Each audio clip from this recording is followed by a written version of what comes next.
Alors ce matin, j'ai bien envie de me faire des petites crêpes, du coup je vous emmène avec moi. J'ai déjà préparé mon saladier, j'ai mis un petit peu de fécule, enfin un petit peu quand même pas mal parce que dans cette recette je mets 50 g de fécule. À la base c'était une recette de pancakes, pour la petite histoire, donc des pancakes vegan et sans gluten. Et en fait un jour je crois que j'ai mis trop de lait, je me suis dit tiens ça pourrait être sympa en crêpes et depuis c'est ce que je fais pour moi. J'aime beaucoup ces crêpes, je pense que ce sont mes préférées, je les ai découvertes un petit peu par hasard, mais ce que j'aime c'est qu'elles ont un côté un petit peu... presque un peu croustillant en surface, je saurais pas l'expliquer autrement, et je les aime vraiment beaucoup. Alors on me demande souvent vis-à-vis du goût, je les aime justement parce qu'elles sont plus légères que des conventionnelles. Bon, elles sont sans gluten, vegan, donc ça n'est pas pour me déplaire, mais elles ont un côté effectivement plus léger, un petit peu plus acidulé. On n'a pas la lourdeur du lait animal, donc non, ça ne ressemble pas tout à fait en termes de saveur à du conventionnel, mais visuellement je trouve que on s'en rapproche plutôt pas mal. Alors donc là j'ai mis mes 50 g de fécule, je vais ajouter de la farine de sarrasin. Au niveau des farines, moi j'utilise un petit peu tout, farine de riz, farine de sarrasin, fécule, des fois je peux prendre genre un peu de farine de manioc, mais c'est pas ce qu'on trouve le plus, des fois de la farine de maïs, mais j'ai toujours de la farine de sarrasin qui est probablement en plus la plus intéressante d'un point de vue nutritionnel. En revanche, il est vrai qu'elle a une saveur assez caractéristique et tout le monde n'aime pas. Mais dans cette recette, j'en mets pas énormément, là je mets 40 g et je trouve qu'on ne la sent pas du tout. Si vous la faites, vous me direz. En revanche, ce qu'on va pas mal sentir dans cette recette, c'est la compote de pommes. Parce que je mets de la compote de pommes sans sucre ajouté. Voilà, je trouve que c'est justement ce qui lui donne un peu ce côté plus frais. Mais on le sent. Ça donne un petit côté un peu plus acidulé, donc il est possible peut-être que vous n'aimiez pas. Avant de mettre ça, je vais ajouter un petit peu de sucre, alors c'est optionnel, bon là moi j'aime bien. Et justement je pense que ça contribue à donner un peu cette saveur légèrement caramélisée. J'en mets pas beaucoup, c'est vraiment pour dire. En général je mets une cuillère à soupe et ça équivaut à 10 g. Alors on peut essayer avec d'autres farines, notamment farine de riz. La farine de riz c'est celle qui se comporte le mieux, au plus proche en tout cas de la farine de blé. Mais c'est rare que j'utilise qu'une seule farine, en général je fais des mélanges et la fécule ça aide beaucoup. Par contre c'est vrai que si vous cherchez des recettes à IG bas, ça va beaucoup plus plaire, voilà le fécule, hein, je pense. Allez, un petit peu de compote, enfin un petit peu, j'en mets quand même 100 g.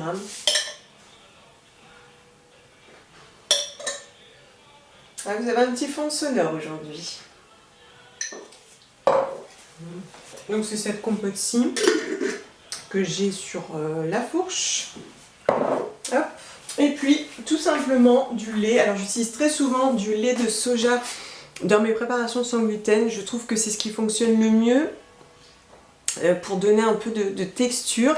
Ça change pas beaucoup la saveur. De toute façon le soja... c'est un petit goût de céréales quoi, si vous n'en avez jamais goûté. Après moi j'aime bien le lait d'amande, mais en général j'utilise le lait de soja. Et celui-là c'est un lait français. Bon en général je fais un petit peu à l'œil, mais là je vais mesurer. En sachant que vous pouvez ajuster bien entendu. Voilà, je vais mettre 130 g. Et on va mélanger tout ça. On va montrer un petit peu. Alors j'utilise très souvent une fourchette pour bien défaire les grumeaux, notamment de la fécule.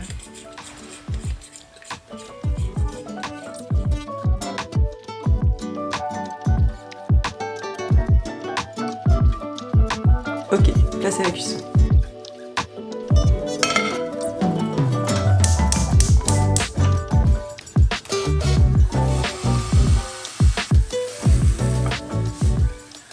Comme à mon habitude, je ne sais pas cuire des crêpes, j'ai un petit bout.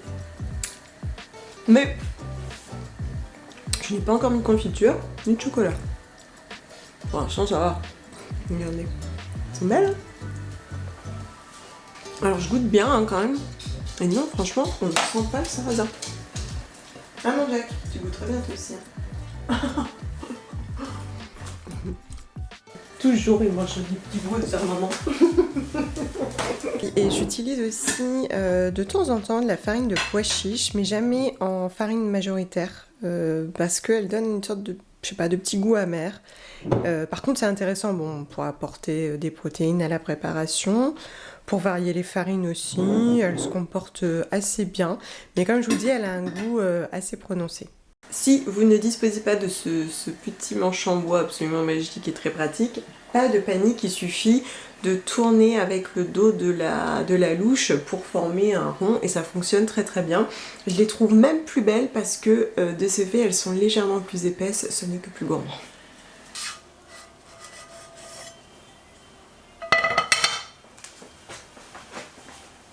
Ça c'est vraiment les petites recettes comme je les aime, simples, rapides et efficaces. Des petites recettes comme ça, j'en ai toujours sous le coude quand j'ai besoin, envie de quelque chose de plus gourmand mais que j'ai rien sous la main, qu'il n'y a que du pain plein de blé, plein de gluten, que tout le monde mange des choses très gourmandes et moi je suis un petit peu frustrée.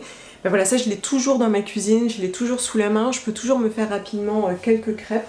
Alors elles sont pas très grandes les miennes, hein, vous avez vu, j'ai dû en faire 1, 2, 3, celle que j'ai mangée 4, 5, 6, avec je fais 6 crêpes.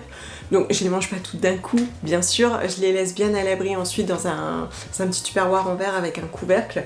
Ça me fait ensuite un petit déjeuner super sympa.